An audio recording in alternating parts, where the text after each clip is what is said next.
Good evening, viewers. Welcome to the Podium Talks Season 1 8th episode. Myself, Rehina bin Mohammed, an undergraduate from National Institute of Technology, Agartala. Before we begin this episode, we have an inspiring story waiting for you. Pay attention to the entire story and make yourself comfortable. Hi friends. 200 people were attending a seminar. At a point, the speaker told the group they were going to do an activity. He gave each attendee one balloon and told them to write their name on it. Then, the balloons were collected and were moved into a very small room. The participants were given 2 minutes to find their balloon. It was chaos. People were searching for their balloons, pushing each other and running into one another while they grabbed a balloon, looked at it, and inevitably tossed it to the side. At the end of the 2 minutes, no one had found the balloon that had their name on it. Then, the speaker asked the participants to pick up one balloon at random, look at the name, and return it to its owner. Within minutes, everyone had been reunited with their original balloon. The speaker told the group, "This is what it's like when people are searching for their happiness in life. People push others aside to get the things that they want that they believe will bring them happiness. The moral: material things can never bring happiness. You will get your happiness if you help other people find theirs. If you want to be happy, practice compassion. Helping others makes us happy because it gives us a sense of purpose."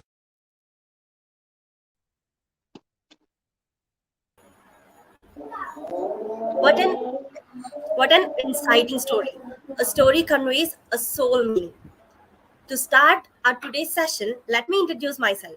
This is Gayatri Ganjarboina, an undergrad at NIT Agartala. It has been true that it's better to follow one's instinct rather than blindly obeying others' perception. Today, we have one such real life hero to give us some instincts about his splendid journey from NIT Agartala to Cornell University. Also, a note to the viewers: keep posting your doubts in the comment section and we will be taking them in the later part of the session.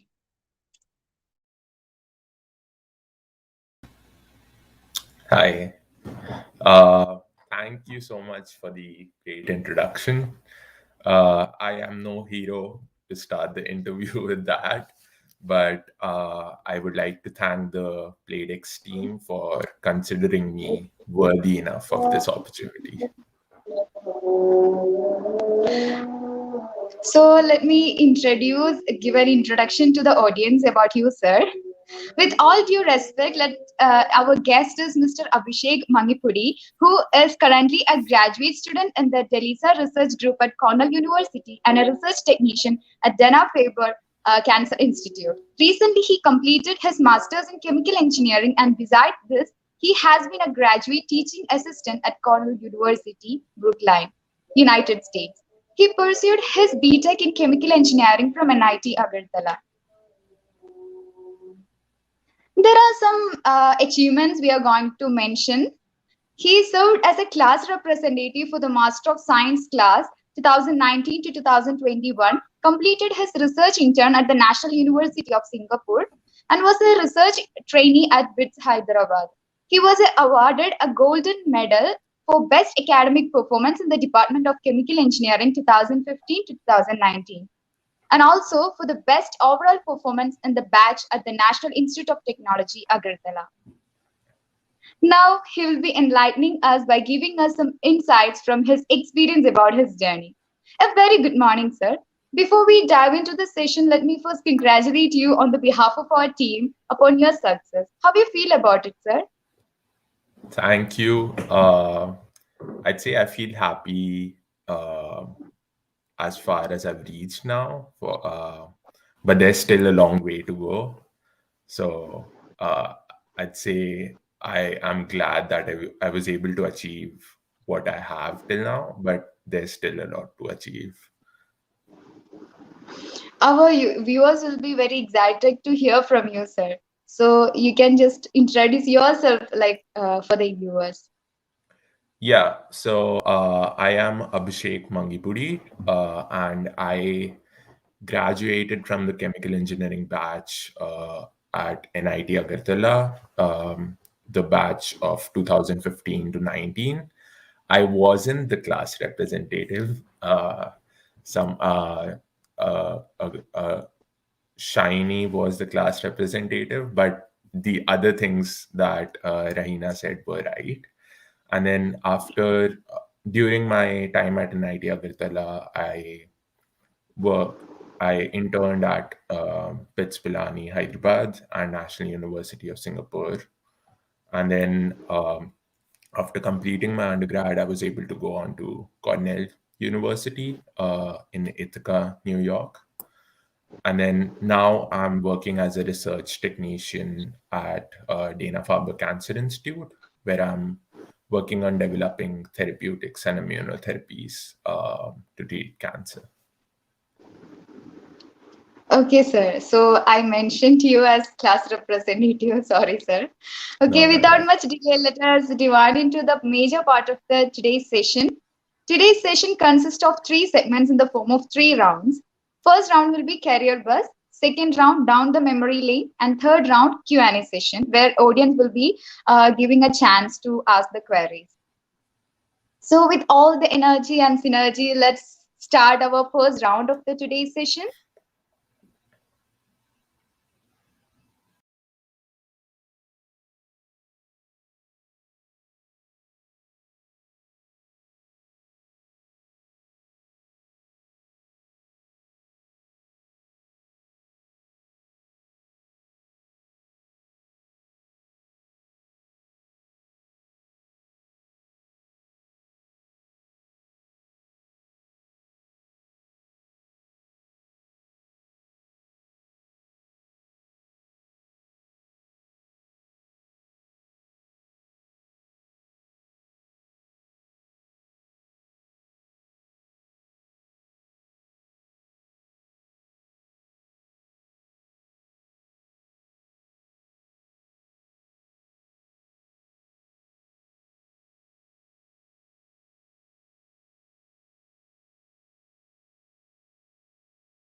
Shall we begin the round, sir?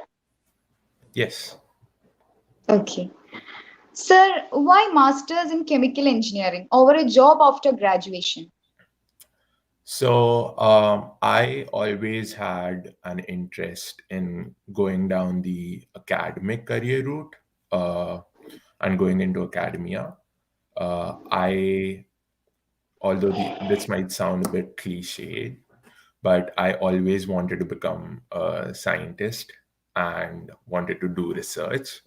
So I think this was the path that made sense to achieve that.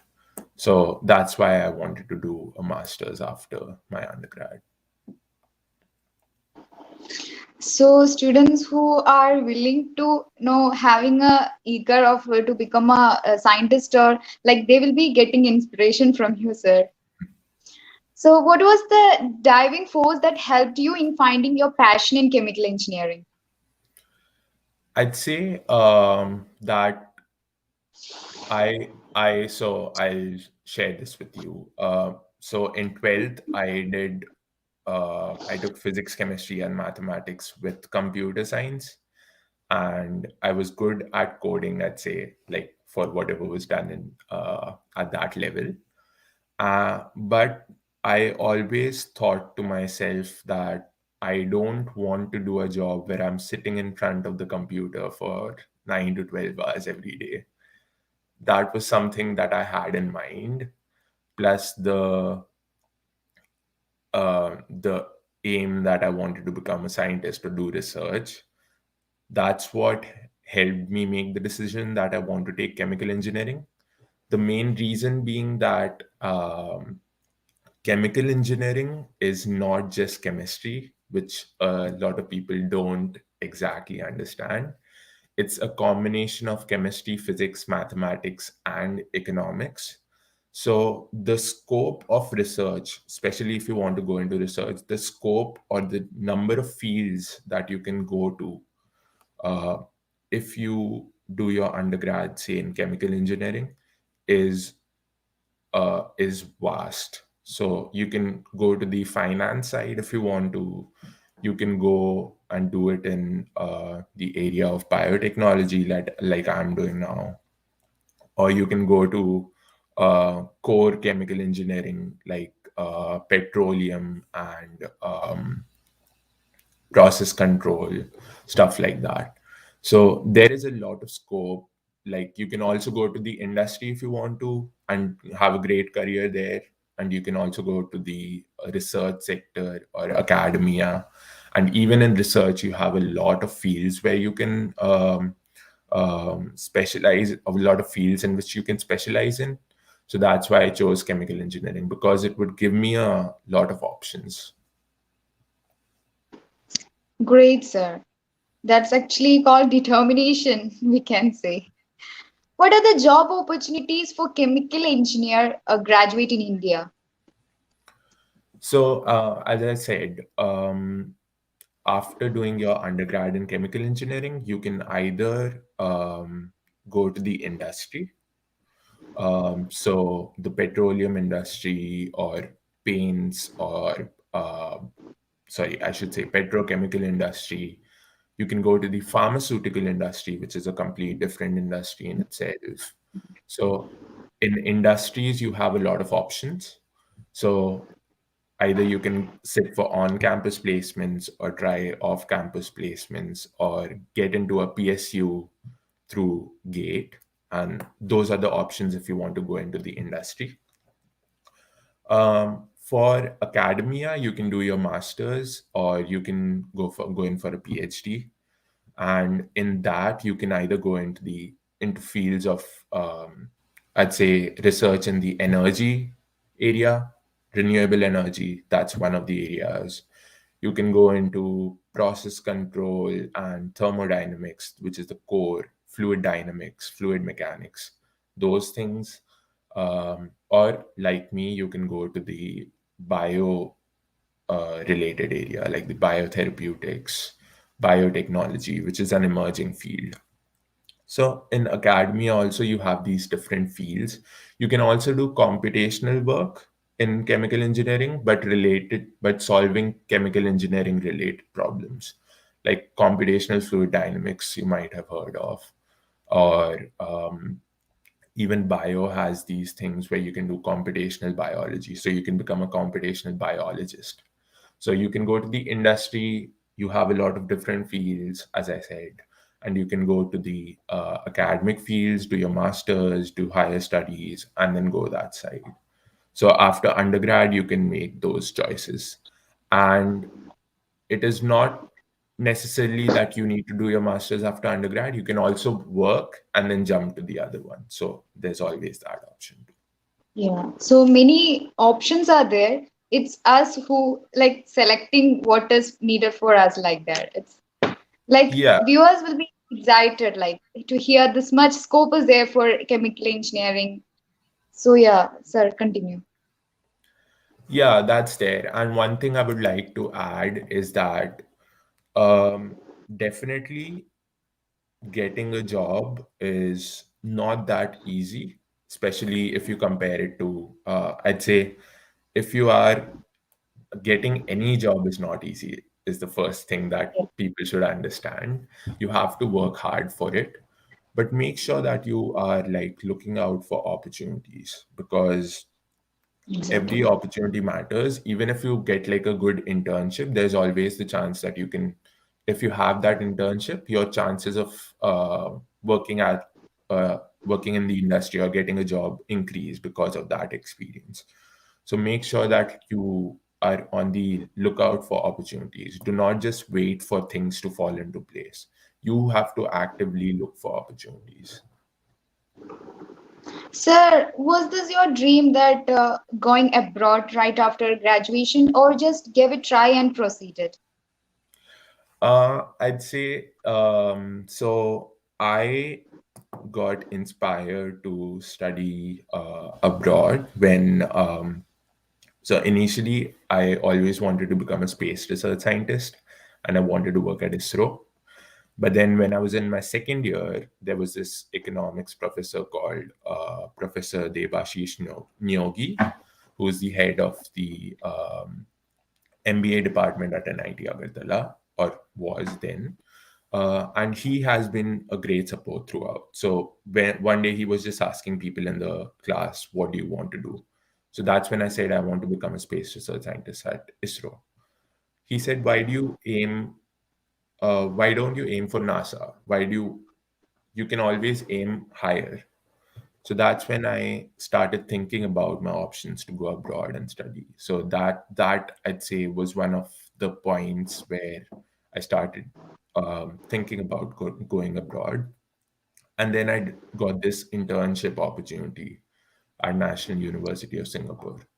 So that's when I actually made my decision that I want to, because the amount of research opportunities or fundings or projects is high over here. Like even India is emerging and has a lot of opportunities now, but then the different fields and the areas and the funding is a factor that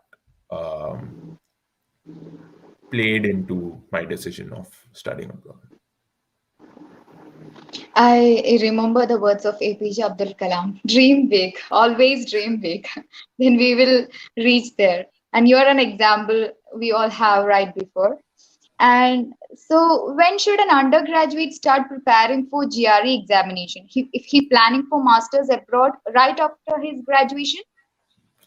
No, I'm glad you asked that question because a lot of people start thinking about it when they're in their final year.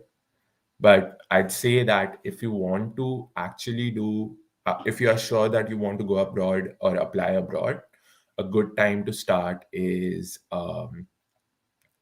in your third year.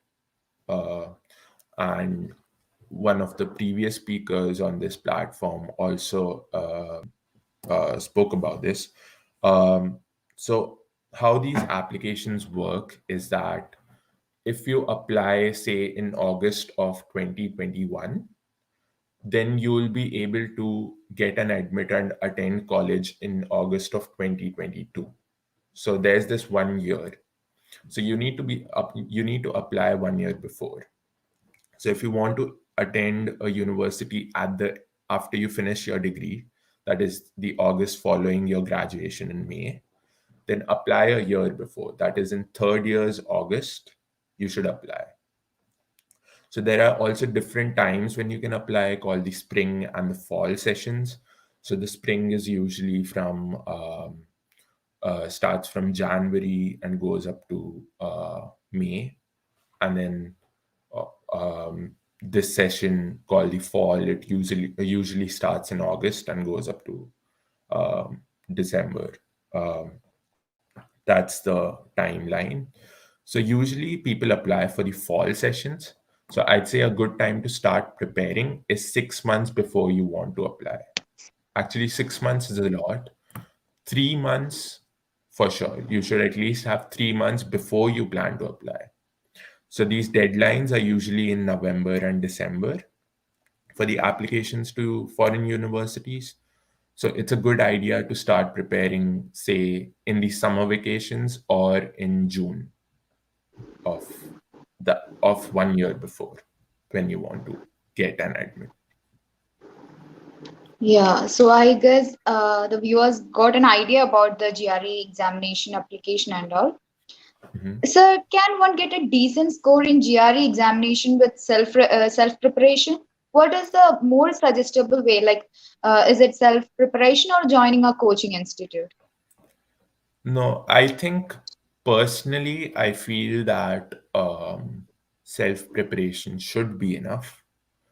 The For most, I'd say, Indian students, maths is not the math portion, or the quantitative portion in GRE is not that difficult, because it's easier compared to what we prepare for, say, JEE or something.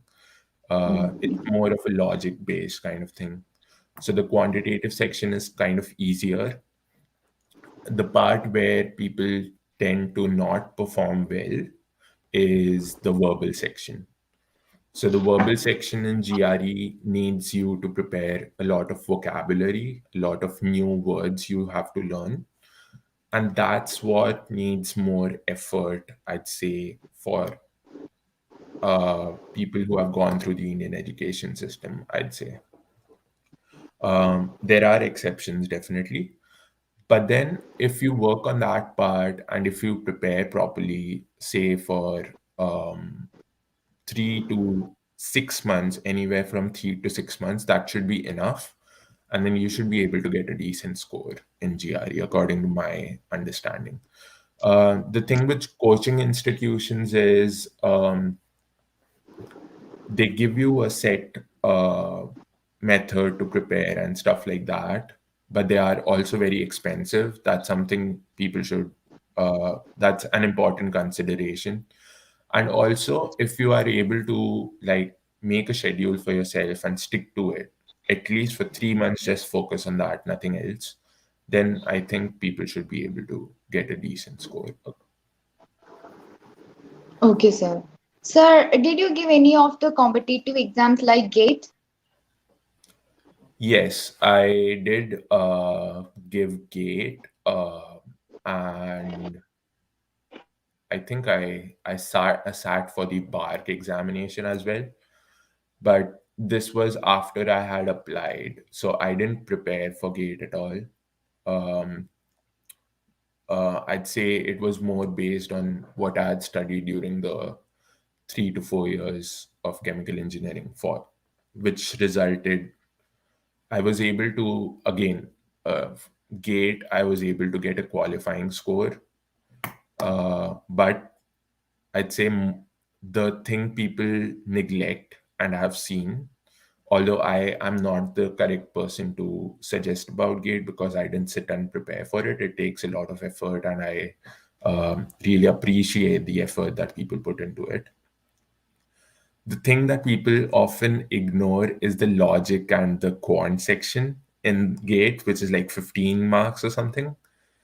That is an easy score. And if you get like get that whole section, if you just prepare a little for that and get that whole section, then those 15 points will boost your rank a lot or boost your score, might even result you going over the qualifying score. So even though you are exceptional at the technical skill and you prepare a lot for it, make sure that you don't neglect that quant and logic section, because those 15 points are like free. That's what, like, we had these GATE coaching classes, or a college started some kind of a session, and that's what was the takeaway for me. Those 15 points were very important, so I say people shouldn't neglect that. And then for GATE, you should, I'd say there are different preparation methods. Again, I'm not the right person to talk about it, but it needs a lot more preparation than the GRE. Okay, sir. Sir, why have you opted for masters abroad over masters at the India's most prestigious colleges like IITs and all? Yeah, again, as I told you, one of the factors was that conversation, and the other things was when I did my research internship, I saw that the opportunities or the facilities there were different from what we have in India. The also one of the reasons is, like, for Indian institutions, you need to give the gate, right, to get into some of these institutions. And again, getting a good rank in gate needs effort, which I hadn't like put in a lot of effort towards gate at that point. The other thing was, I had this opportunity where our universe or our college has this MOU with IIT Madras, but it was a direct PhD program, so I could go there after my undergrad and do my directly convert to a PhD over there. But then PhD in terms of research is a big commitment, and especially for Indian students, because we don't have a lot of resources or research experiences before in during undergrad. it's difficult to make that commitment. Like PhD, 5 years, you need to be committed to research and you need to be focused on a particular problem. So if you are not sure, I'd say that master's is a good way to experiment. Again, masters, if you want to do it at an Indian institute, make sure you prepare for the right exams at the right time. And then if you have a master, then if you do a master's, you know which problem you want to solve or which are the areas of interest. That gives you that research experience that is required. And then you can go on to do a PhD. So yeah, I'd say those were the reasons why I opted for a master's. Okay, sir. Sir, suggest some ways to prepare an effective graduate CV to impress universities for admission in masters after GRE exam. What are the Mhm. biggest mistakes that students make while preparing this, like CV for graduate school? Yeah. So there are a lot of things that I learned when I was preparing my CV. So the first thing is that CV and resume are two different things over here in foreign university. So a CV details everything that you've done with all the publications, all the research experiences, everything. And a resume, it can be more than one pages. It can go up to 4 or 5 pages also. Like big scientists and all those people have like 4 or 5 pages of a CV. A resume is a one-page summary kind of thing where you highlight the most important points. I'd say that one thing I've learned is people do not highlight or focus on the right things. So often, if you see people's resume, what we tend to do is we highlight the name of the college, but then the GPA is always is not bold. But the GPA is what like people want to see. Especially if you have like a good GPA, you should make sure that you highlight it. If you have any awards or accomplishments, make sure that you highlight those. And then for research experiences like internship, high where you did it is important, but what you did is more important. So highlight what you did, like a one line heading, which is the project title, and then have like a bullet point, one bullet point which summarizes what you did over there. Or you can have like skills you gained during that, just highlight those. Now, the most important thing is that highlight the most relevant skills. Like if you're applying to a university, say under a professor who does research in energy, and you have multiple experiences, but you have one experience in computational side. So you don't want to highlight the computational side. You want to highlight all your experiences relevant to that. So anything in petrochemical, anything in energy is what you should highlight.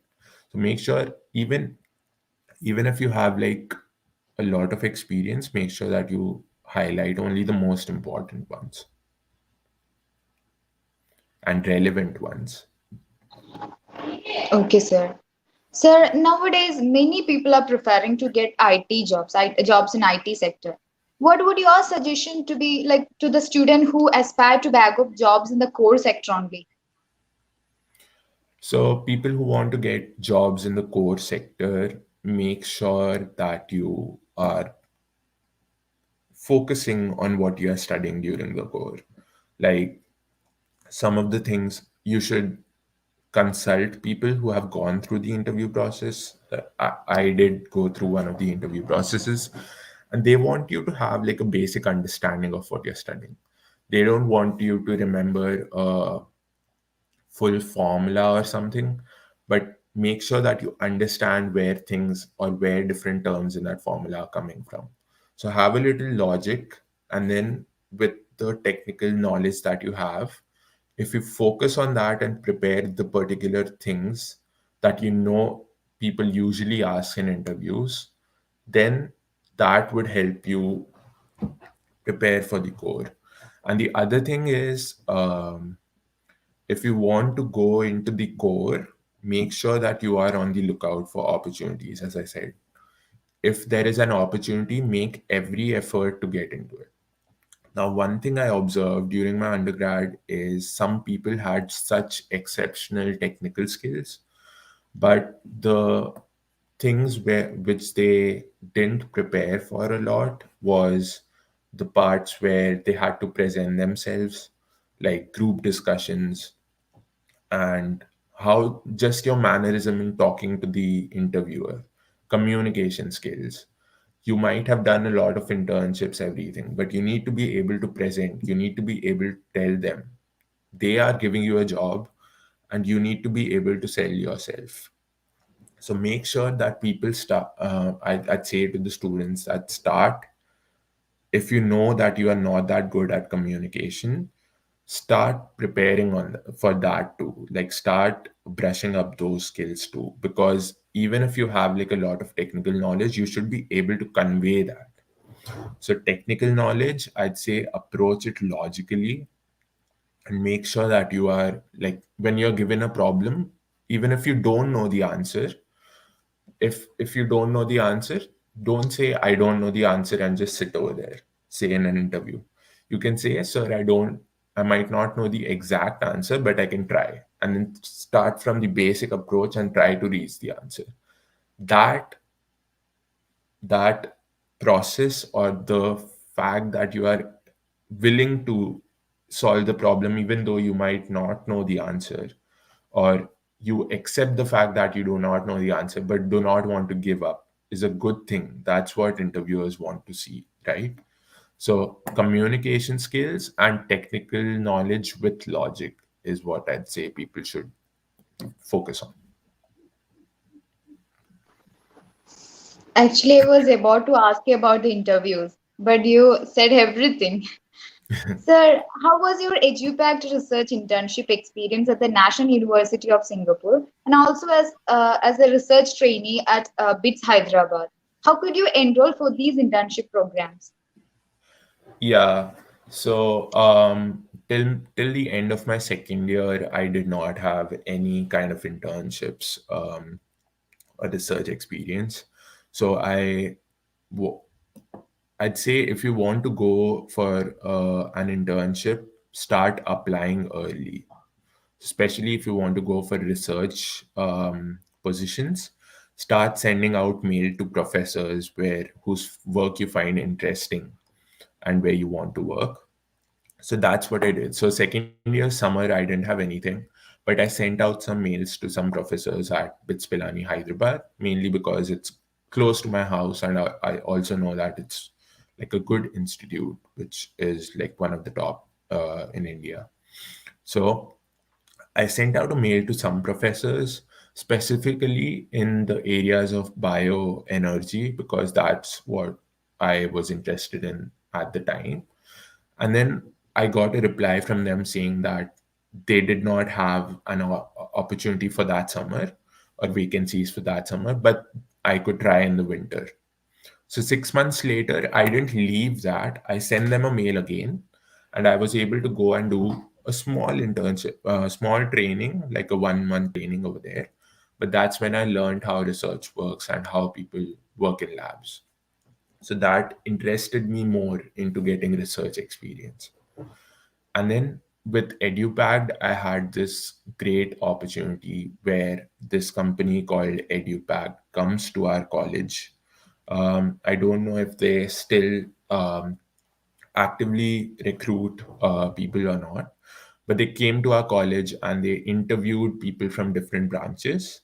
And how they work is they select, through that interview process, they select a particular student or a set of students, and they send them to their connections abroad. Like they have collaborations with academic labs in different countries, and they give you a scholarship, and they or a fellowship, and they send you to a university abroad.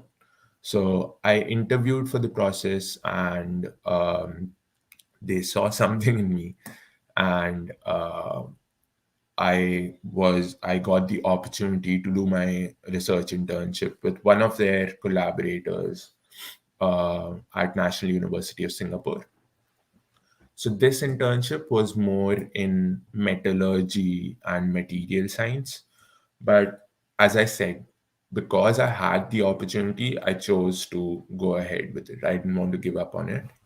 And then I had a great time at National University of Singapore. The thing that I got to learn over there is how so I had all these new techniques that I learned because being a chemical engineer, I did not know how to use the lathe machine or things like that.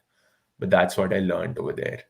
Um, I mean, even if I had a little experience, say, in the workshop, but I learned a lot more over there. Then I did material testing, like characteristics of materials. And then I learned how people learn in like a group. So I had these PhD mentors and they told me what I can do. They gave me a plan at the beginning of the week and I had to do the experiments. So I learned how a research group works. And then we reported to our professor, who's the head of that group. So that's where I learned how academic research works. And that's what inspired me to apply abroad. Like that culture or that process of academic research is what interested me. And yeah, so always be on the lookout for opportunities and prepare and try to make the most of the opportunities you get. Like if you have an interview, make sure that you give everything and definitely good things will happen, like edupacked happened to me. Yes, sir. But unfortunately, we missed 1.5 year. We didn't got any exposure even lab. Missed many things. Yeah. Sir, yeah, but we are waiting. College will open like that. Sir, can you tell us about the most challenging engineering project you have worked on? How did that help you build your career? I'd say the most challenging problem, I don't know exactly if it's challenging, but it's been challenging for me, um, was my master's project because so I started my master's project, and by the time we decide the lab we want to go in and properly start working in it, I was at the beginning of 2020. So I had 3 to 4 months in the lab, and then I was learning these different techniques, and that's when COVID hit, right? So we, the facilities that we needed or the specific equipment that we needed were in a different department. So we lost access to those. So Okay. during that time, we had to come up with new ways to keep the project going. And then by the end of it, I started, like, when things started opening up over here in the beginning of 2021, that's when I had to defend in May 2021. So I had to get some kind of results. So I started working on it. But during the whole process, so what we were doing is we were trying to find proteins that bind to certain sugars that are displayed on cancer cells through a process known as yeast surface display. So I'll not go into the detail of that. I don't want to bore people, but yeah. So the whole process when things don't work, and that's like something academic research is all about, troubleshooting.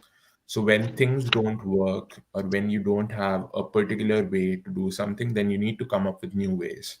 You need to analyze your results and see why things went wrong. What must we change? What can be changed?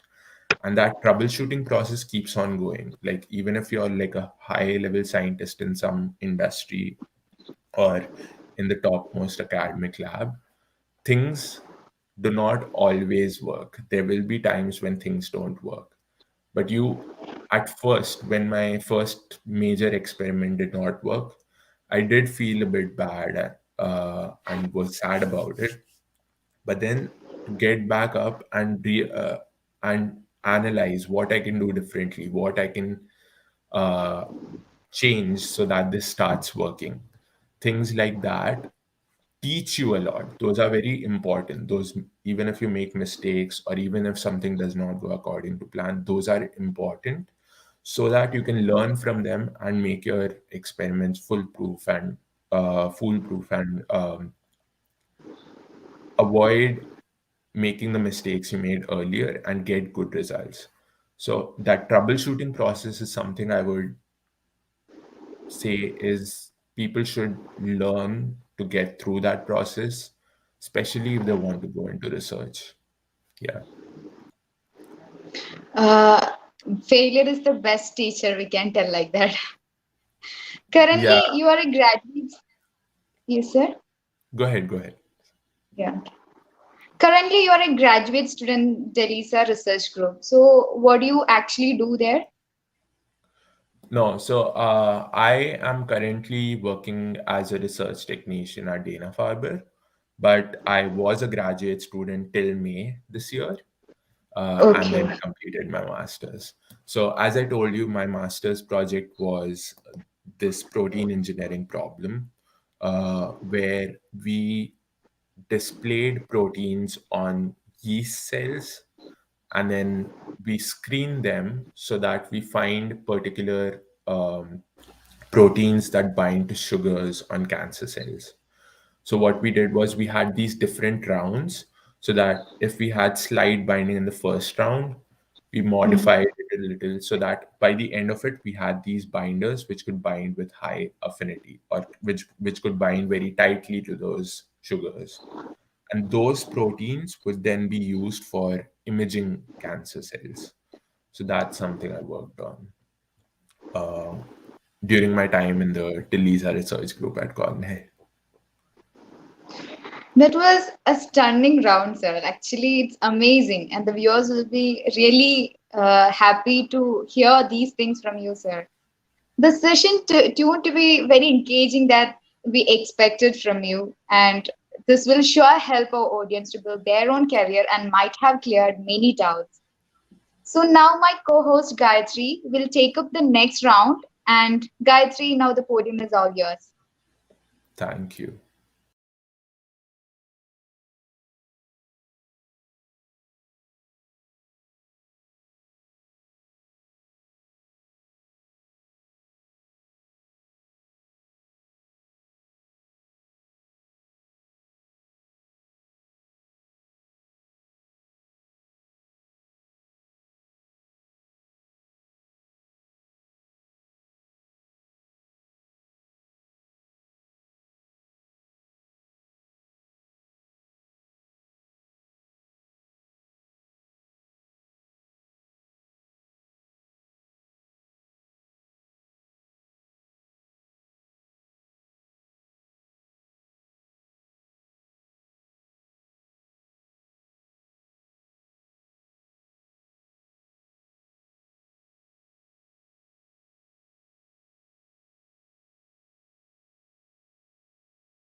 Viewers, here comes the most interesting and entertaining round of the session, that is down the lane. Let me explain this round to you, sir. In this round, an image will be displayed on the screen and a timer of 10 seconds will be set. You have to identify the image, and later a few questions will be asked related to that image. And the same goes for the next few images, sir. So, shall we begin the round, sir? Yep. Okay. Here comes the first image of round 2.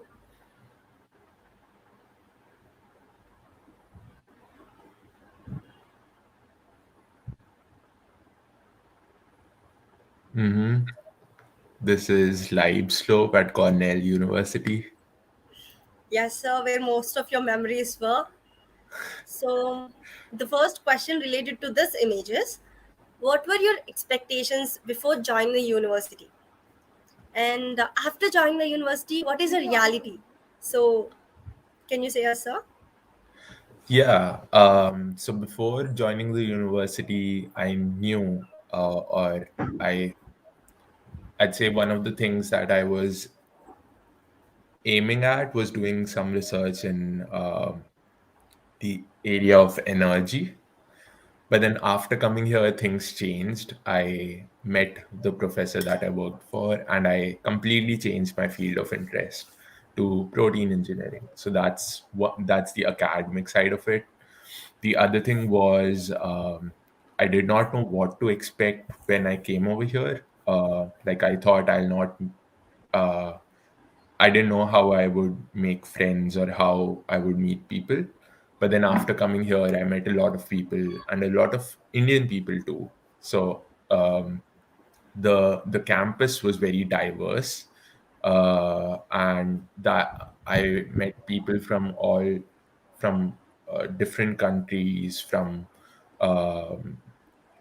from different countries, and made good friends with them. And I was able to talk to them. I was able to understand them and make good groups, do activities with them. So that's something that I um, learned after coming to Cornell, that it's a very diverse campus. So it will be so glad for you to meet some Indian people there. It will be a great relief there. Okay, so here comes the second question.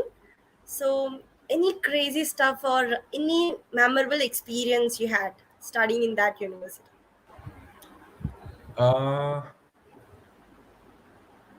I'd say the first experience that I had, and one of the best ones, was when the first time I saw snow, Oh, because we are not used to snow, right? And the first time it started snowing over there, and I got to see everything covered in snow, was a really great experience.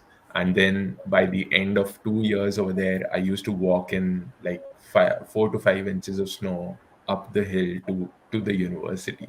So that's something where I now started liking the snow, and that was a good experience.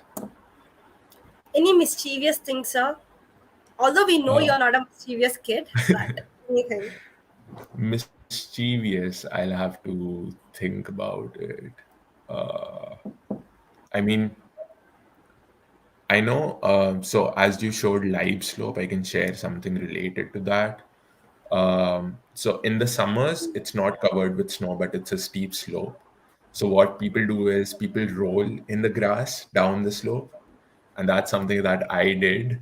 Uh, so I rolled down the slope in the grass, and then in winters, people get these plastic sleds, and they sleigh down the slope because it's covered with snow. So those are the things that especially relate to the live slope, because you showed that people get these cardboard boxes, flatten them out, and then hold on to it and go down the slope. So those were the interesting things. So, sir, here is a third question for you. You worked as a graduate teaching assistant at Cornell University. Were there any challenges you faced? So, as a graduate teaching assistant, I taught in the undergraduate biology department. And as someone who did not have a strong background in biology, so I did my physics, chemistry, mathematics, and computer science in 12th. So I did not take biology. So because I had to teach biology, I had to study for it. Even though it was an introductory course, I had to make sure that I knew, or I studied so that I could at least explain what I was reading to the students if they had any doubts. And that's what was a little challenging at first, because I had to go through this material which was new to me. But then I made sure that I was thorough with it so that I was in a position where I could clear doubts. So, yeah. It would be the most memorable thing there. Being a teacher and a student at the same place. Okay, so here comes the second image of round two.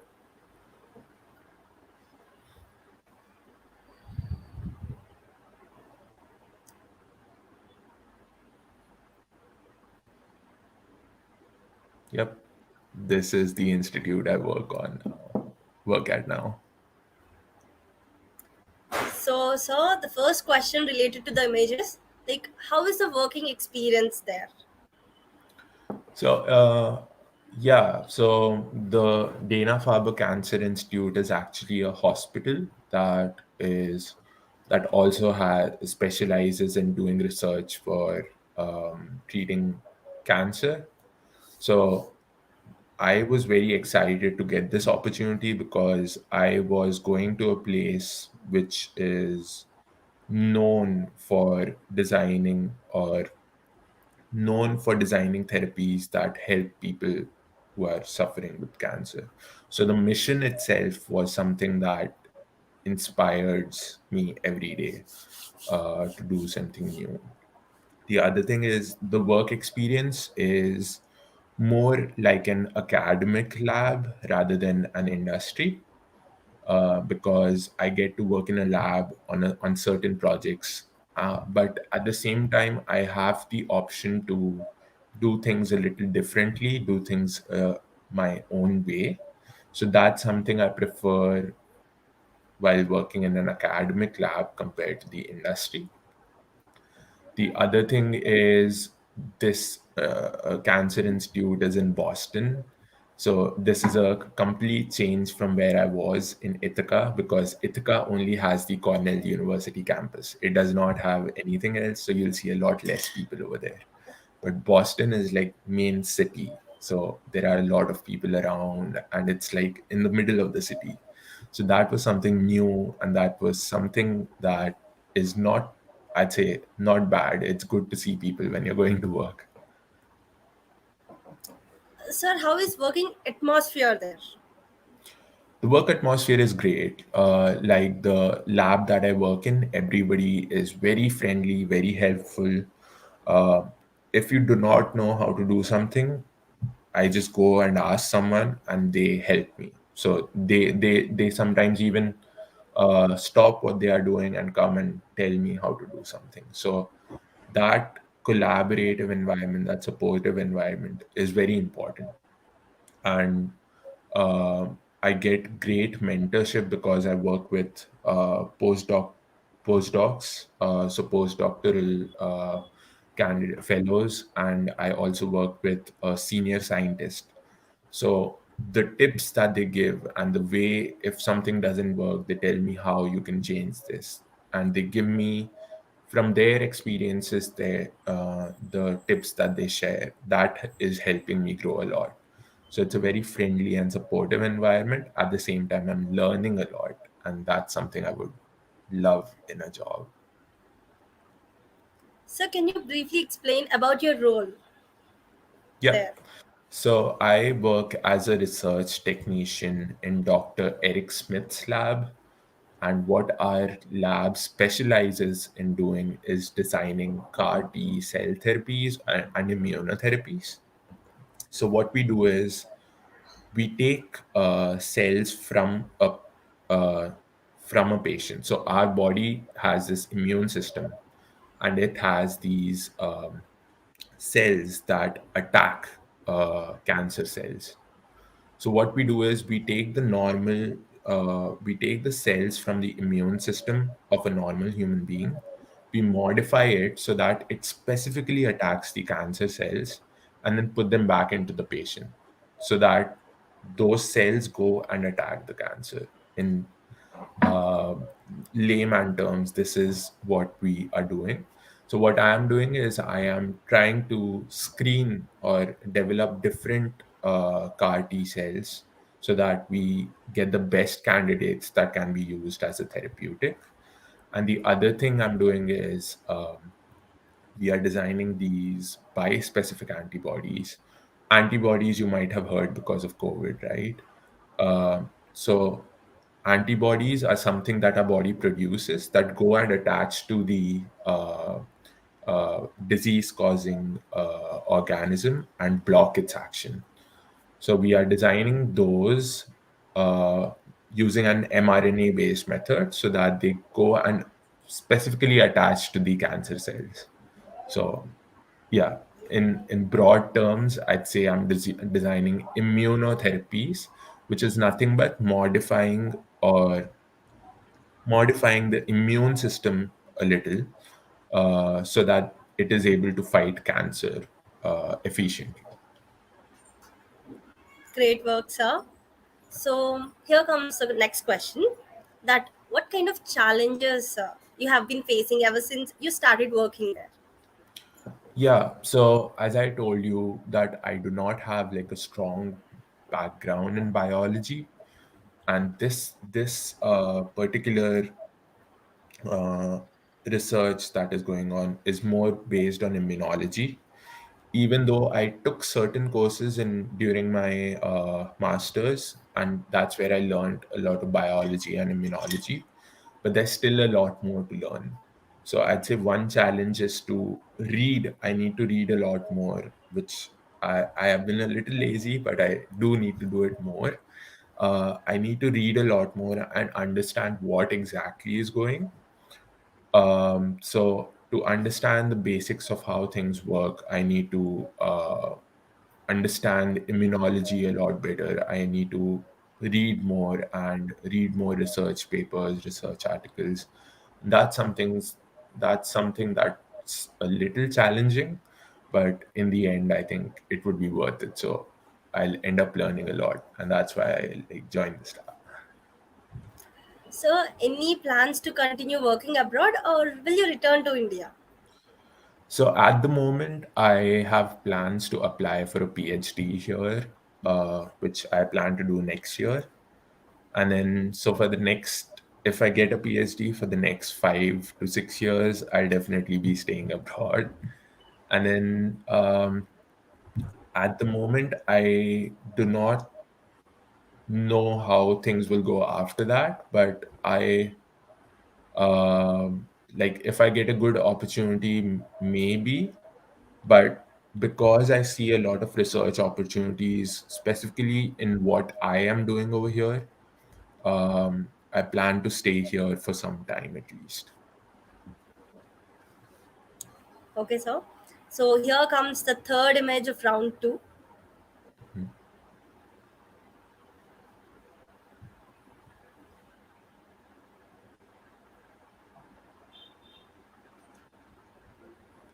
Oh, okay. So yeah, this is in Hyderabad called Sainikpuri. Uh, and we this all these are friends from my school. So in school, I'd say I was not that outgoing. So I had friends, but whenever they made plans to go out, I usually did not go with them. But then once I came to college and started going back to Hyderabad for holidays, I was still in touch with them, and we used to gather and meet together. And that's when I started like becoming more outgoing and like talking to people, being more comfortable, having fun. And that's why I credit them for like helping me open up more. And that also strengthened our friendship.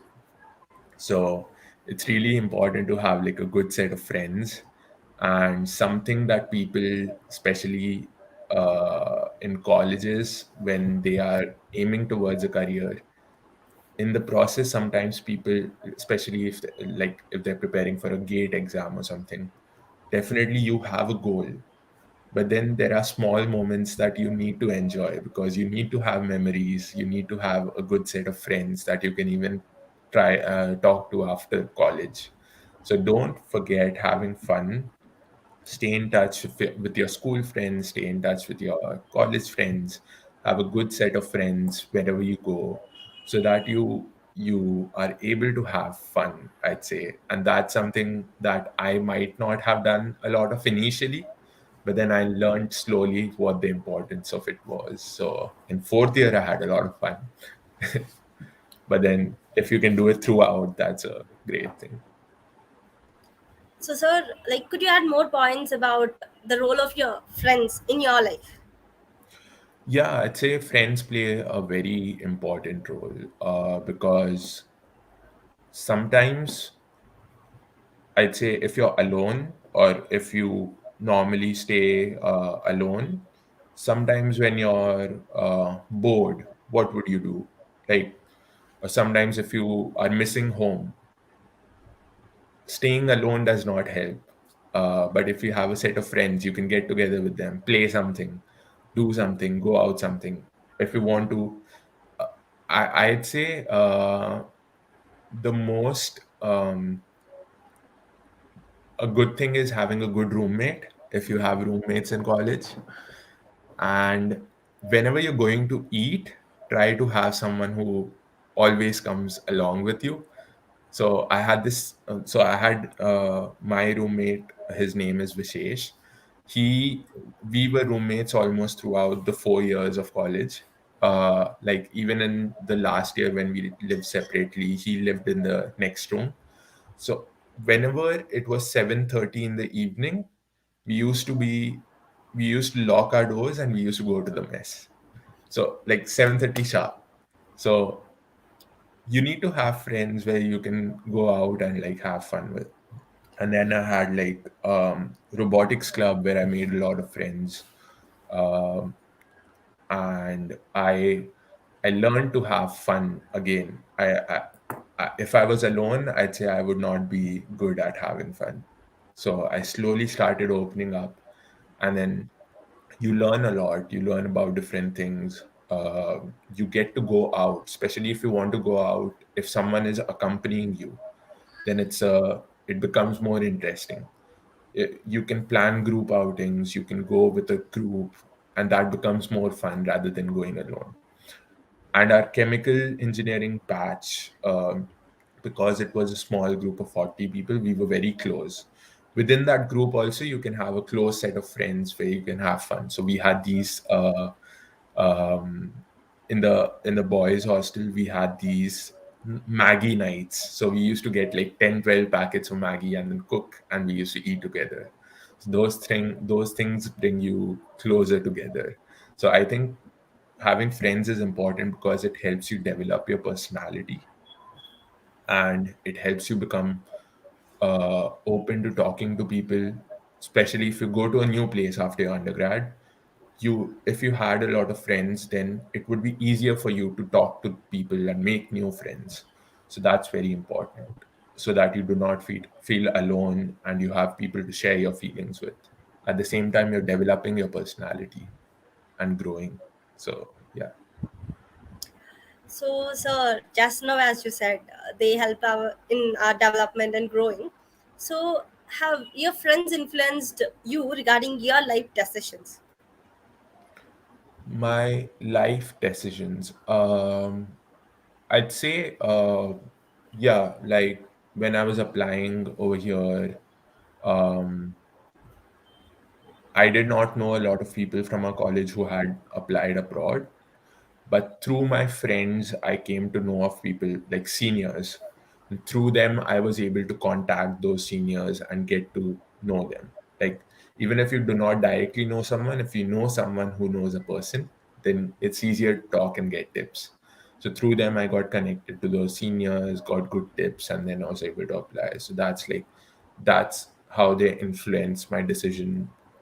The other thing is like in masters, when we were applying for PhD programs, I applied once, didn't get in, but then I applied again.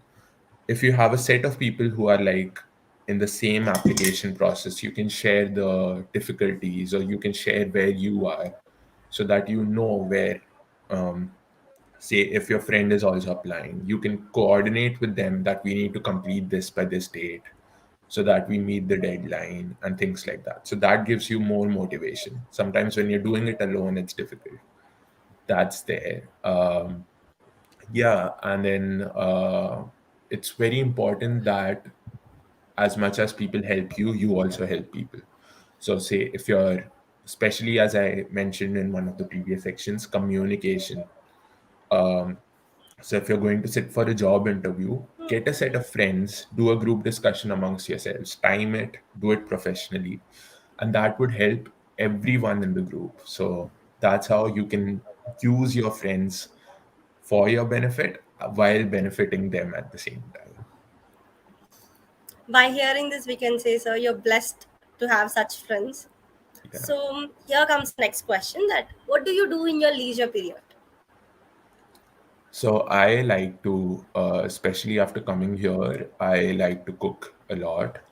Uh, I'd say the best part I like is going to the grocery store, grabbing something new, and then turning it into a new dish. So that's something that I've been doing a lot of. And I was always into food for some reason. Um, and when I started cooking after coming here on my own, I started experimenting more. And yeah, I'd say that's something I do. The other thing I'd say is I play tennis. So I learned tennis when I was say in eighth class, but then there was a gap. Then again in undergrad, because I have a set of friends who played tennis or who knew how to play tennis, we used to go in the evenings. So that's also important, like physical exercise, and then you get a set of friends who can play with you. So we used to play tennis, and now also I'm trying to. I don't have a racket currently, but I'm trying to buy a new racket so that I can start playing tennis. So that's one of the other things that I do. But food, yeah, definitely. Yes, sir. This is instead of doing research on other things, you keep doing research on food too. Okay, so here comes the precious image, the last image of the round two. Mhm.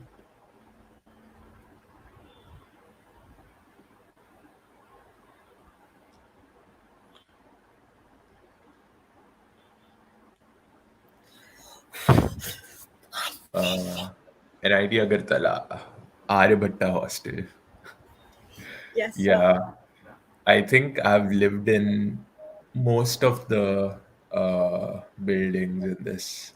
Yeah, like we had different blocks for different years, and then yeah, Aryabhatta hostel is definitely one of the most. As I said, we had these Maggie nights. That was an Aryabhatta hostel. We used to have Holi. So for the first 3 years, I used to always hide in my room, like because my roommate was also not that into Holi. We used to sit in our rooms and then sit there because people used to like splash colors, splash mud on each other, and things like that. But in the fourth year, I went out. We had a puddle of water, and then we played in that, like with mud, proper Holi. So things like that are what's memorable. And then the mess, even though people do not like, I think the current batches because of COVID have been do not have the opportunity to get that hostel atmosphere where they get together, build friends. But hopefully that will change soon. But that's very important. Like hostels, make sure you have friends. Often the one of the memories is in first year at my whole floor, we had good friends. We were good friends. So some of the people, what I used to do is sometimes I used to go to someone else's room, and then I used to sleep on their bed. Like I used to sit there, we were talking or something, and I used to doze off. So I slept there, and that poor chap had to sleep on the other bed. So yeah, I've slept in most of the rooms or in Arivata hostel. Like I slept on there. One of the people got a new blanket, so I was the first one to use that blanket and sleep in their bed. So I feel that people were pretty accommodating. They used to go on other beds and sleep when I was occupying their bed. So those experiences, different stories. I mean, if someone, all of you will be accomplished in the future. So if you do an interview like this, you need stories. For that, those hostels are very important, I'd say. Yes, yes, sir. Even I heard more about Maggie nights and the holy thing. Even though I can't experience them, I heard them many times, especially the type of celebrating Holi with mud. And I asked why mud, not colors. They said it's eco-friendly. Yeah. So That's yes, great. sir. So here's the first question: what's the best memory of your college life? Best memory of my college life. I'd say Maggie nights is one, and there was this fest called Advaitam, and because in fourth year I was done with everything that I needed and got my admit and everything. I completely enjoyed myself. So we had celebrities come in, and that was when I used to go with my friends. We used to dance and stuff like that. Although I was not much of a dancer, but then those are the most memorable moments, I'd say. And definitely when people used to celebrate, like in fourth year, I got three birthday celebrations. So one in a hostel, one in enlightenment club, one in robotics club. So those things are very important. Like I don't think anyone will ever get three birthday cakes like that. So yeah, those are memorable things. So, sir, like, what were the life lessons you learned from your B.Tech life? Life lessons, I'd say, is the most important one is always have a backup plan. Um Always have something to fall back upon. That's why I was aiming for applying to universities abroad, but then you don't know whether you'll get in or not. It's not always a guarantee. That's why I also sat for placements because I wanted to have a backup plan. Although that might not be ideal for some people, but then if there is an opportunity where there are a lot of seats, like the company is coming to pick up a lot of people, then make sure that you have like a backup plan. And that has also helped me because when my PhD applications did not work out, I started applying immediately to jobs over here and got a good opportunity, which will add to my applications. So I'd say have a backup plan always.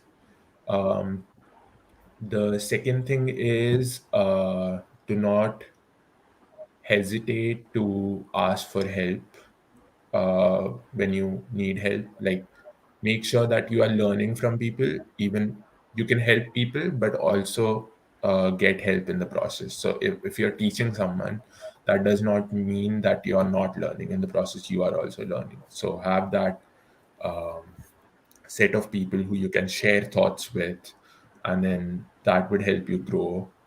And then the third thing is definitely do not forget to have fun. uh, it's very important. Even though I realized a little late, I would suggest that make sure that you are doing what you need to do. Make sure that you are doing whatever you need to do, but make sure that you are having fun in the process. Enjoy the process. Do not uh, You should make your undergrad life memorable. Do not like dedicate so much to your uh, preparation that you forget about other things.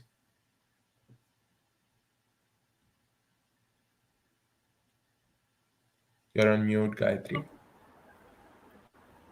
Yeah, Okay, go sir. ahead. Sorry. No, that's fine. So, does pointer really matter when it comes to a job in core sector or the practical skill set? I'd say for pointers, I'd say maintain a minimum if possible. Like maintain something that's above 7 on a 10-point scale at least, if possible. I mean, if not, if you end up not doing that, that's uh, fine. But make sure that you have a minimum pointer because a lot of these core companies they require you to have that minimum. So try to keep it above that minimum, and that way you are at least eligible to sit for all the interviews, right? So that's important. And then after that, I'd say make sure if you have the skills, the pointers, after a point, they do not like high pointers. If you have very high pointers, that's definitely an added thing to your application. But even if you do not have, like, even if you have, say, a 7.5 or 8 pointer, that's enough to make you eligible. Then make sure that you put everything into the interview process so that you can impress the interviewer. So pointer, make sure that you have the minimum. If you have a very high pointer, if you have a very good pointer, that's an added benefit. That's a very good thing. But if not, make sure that you are putting all your effort into what you're doing. So, like, how have you been so persistent to your undergrad that you have been awarded as the gold medal as the best outgoing student? So, Yeah,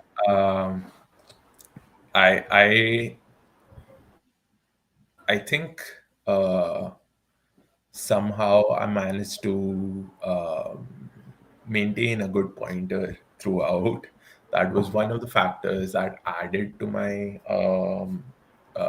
application for the best student. And then I made sure that I was a part of different clubs. So I was a part of the robotics club and the enlightenment club. Um, and I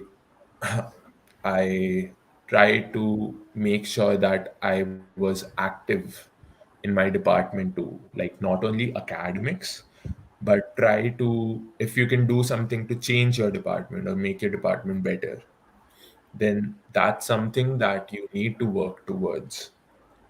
And then one of the things that I mentioned in my application for that award is that even when I graduate through platforms like these, I even if people from my college or other colleges reach out so that they want tips to apply abroad, I'll because I have gone through the process, I'll be able to help them. So those different things added to my application. So I'd say be more involved in the whole process. Try to be a part of different clubs if possible. That would also help you develop different skills, add to your resume. At the same time, it would make you eligible for such awards. So I'd say being a little more active, doing what you have to do, like academics wise, doing what you have to do, at the same time making sure that you are involved in other activities helps you get that those awards. so many lovely memories, sir. We came into the round two. These memories do have an eternal impact on one's journey. So, with the same amount of enthusiasm, let's go to the next round. The round three will be the Q&A session that will pick few questions from the live chat of YouTube and we'll ask Hmm. you. Okay.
Okay, sir. We have an immense response in the live chat. So, here let me take our first question. Can you give us a brief intro about what is chemical engineering? Because, sir, as we Yes. know that many people get confused with the chemical engineering. So can Yeah. you? So initially, when people are applying to chemical engineering, they say they think it's all chemistry, which is one misconception. As I had mentioned earlier, chemical engineering is not just chemistry, it's physics, chemistry, mathematics, economics, and bio. Everything in one branch. So the scope is vast. So even some of the things that people in mechanical engineering read, like thermodynamics or things like that, those are also part of chemical engineering. We have fluid dynamics. Those that is also a part of chemical engineering. So chemical engineering is mostly um, the study of how uh, processes work, how different parameters affect the process, how different materials are designed, how like it is a vast collection of things. So materials, if you go into materials, you can go into the atomic structures and how those things are affected, how energy, how how the structure of those atoms in a material affect its properties, things like that. And then you can go to the other field, which is like process control for industries, where you vary the parameters of a certain process to make sure that you get the best yield out of that process. So the whole process of going from raw materials to a final product and the different processes and how you can vary it, that is what chemical engineering is about, whether it be biological materials, whether it be polymers, whether it be chemicals.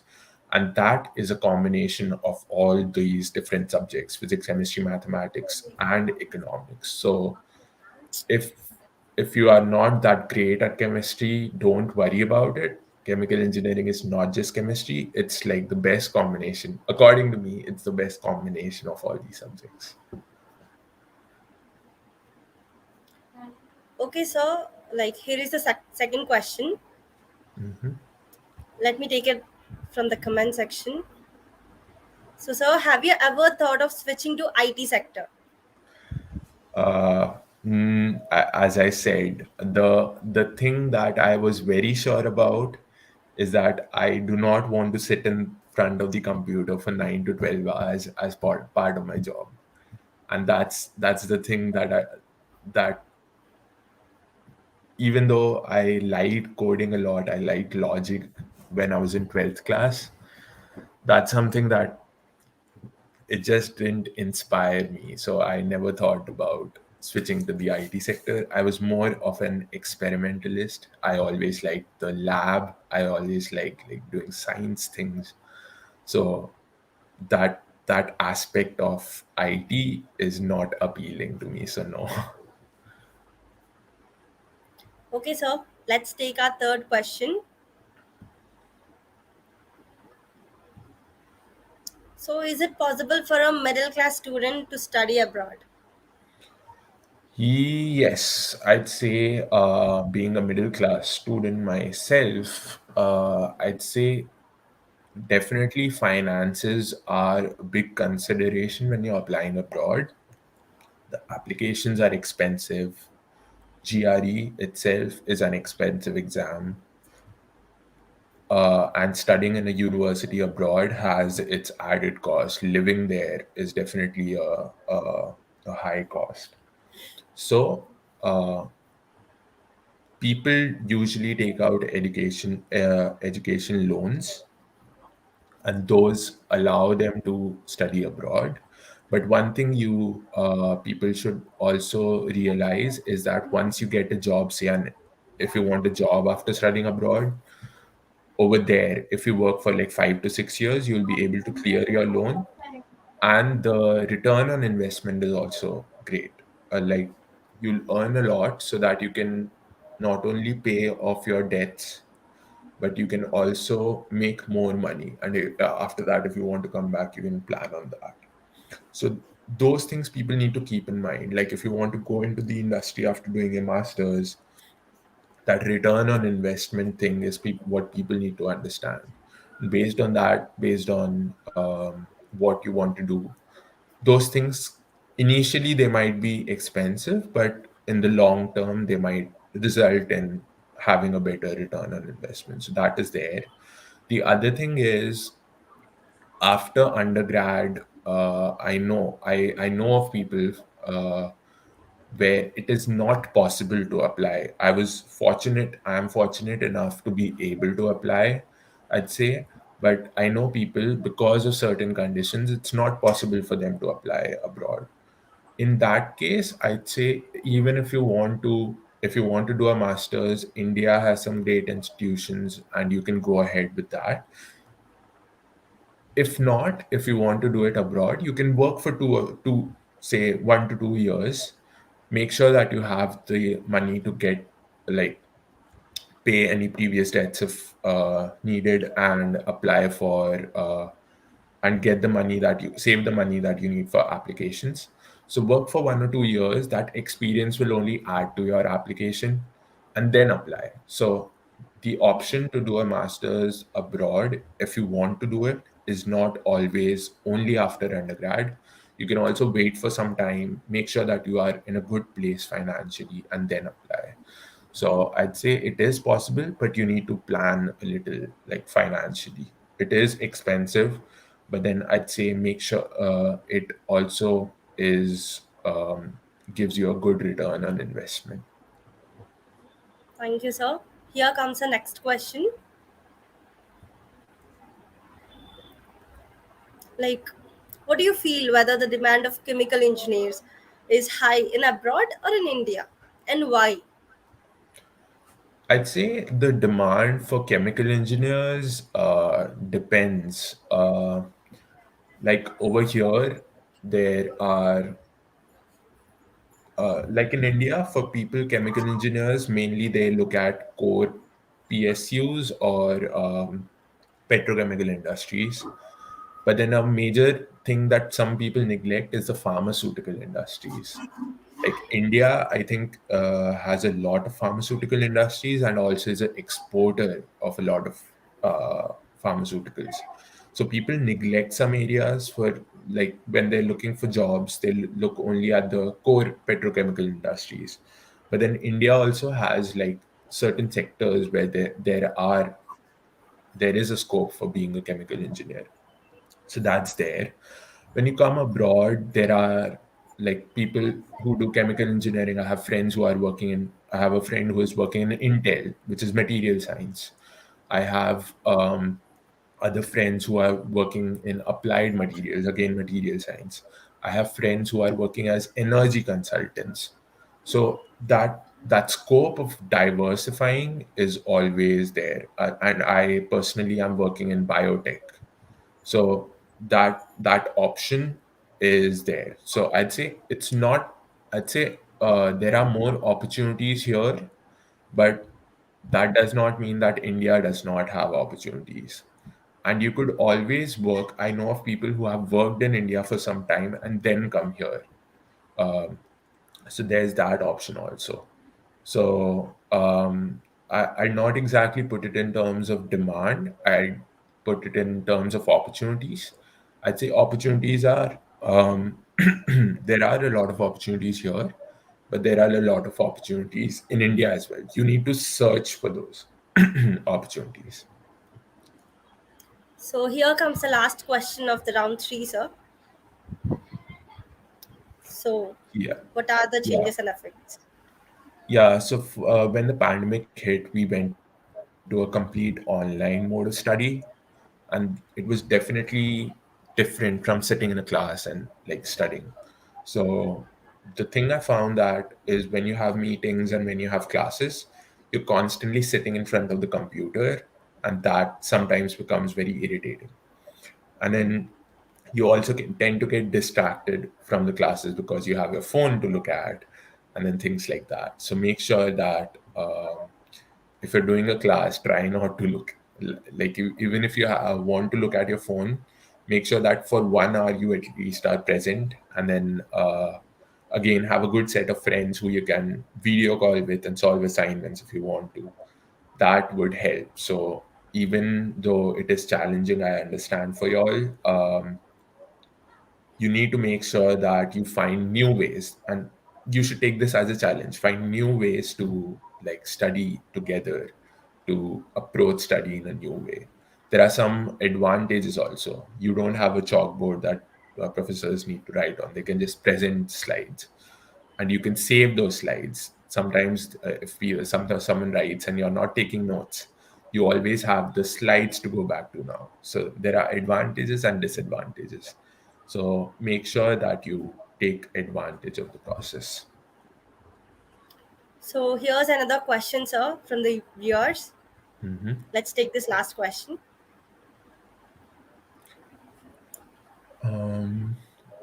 What is the Again, minimum score required in GRE or IELTS to get into universities in USA? And some strategies, how to deal with yeah. them. So for the IELTS or the TOEFL score, as one of the previous podium speakers had mentioned in their interview, that those are more to test how well you can communicate. So for IELTS, I think a 7 to 7.5 band score is a good score, and for TOEFL, anything above 100 or a minimum 20 in each section. So there are 4 sections, a minimum of 20 in each section is a good score. Um, and usually universities have their own requirements, but this is the minimum requirement. For GRE, there isn't a minimum requirement, but I'd say anything in the range of 315 to 320 is considered a good score. But again, a lot of universities have stopped using GRE scores now. Um, and an application abroad is a collection of various factors. So your LORs, your SOP, your research experience, your CGPA, your GRE, all these are different factors. So if you're lacking in a factor, say if you have a slightly lower GRE score, a slightly lower CGPA, then you can excel by doing good internships and getting good letter of recommendations. So you have to balance out those factors and make a strong application. So don't worry if you don't get like a very good score in GRE, but make sure you balance that out with other factors. And that's my tip on excelling in these applications. Make sure that you have that balance and make a strong application overall. Superb, sir. Thank you so much for answering all the questions by your viewers with utter patience. So here comes the end of three rounds of today's session. So my co-host Rahina will take from here. Mhm.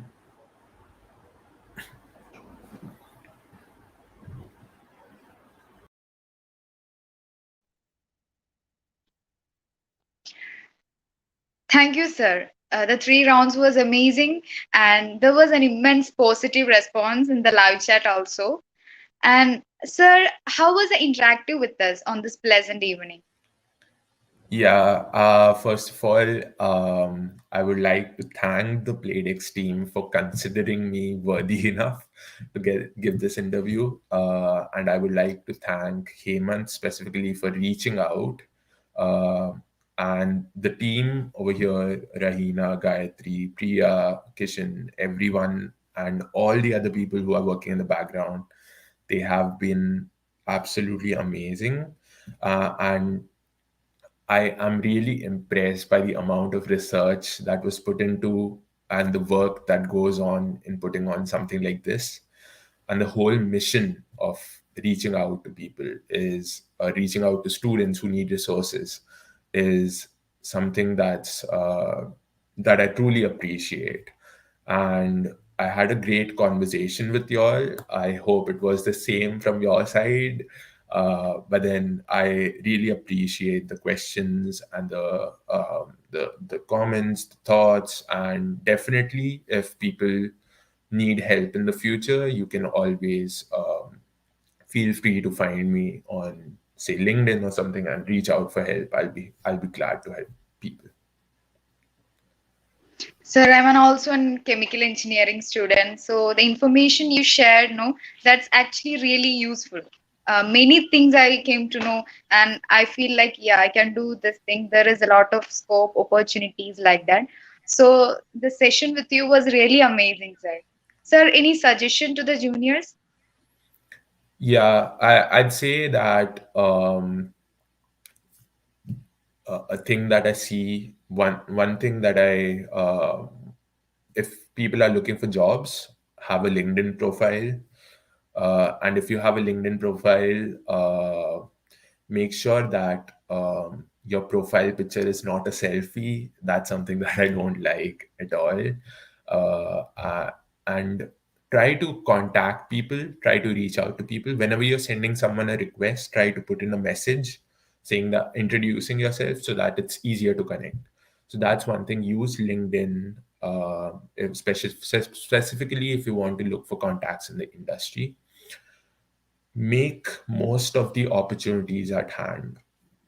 Even if you have like a small opportunity that is coming up and you're interested, make sure that you do everything so that you give your best. After that, if you like get in or not is dependent on whatever interviewers or whoever, whatever the process is. But then make sure you give your best. And then whatever you want to do, try to plan ahead. And always, as I said, always have something to fall back upon. If you want to do something but things do not go your way, that's not the end of the road. Find a new way and then start working towards it.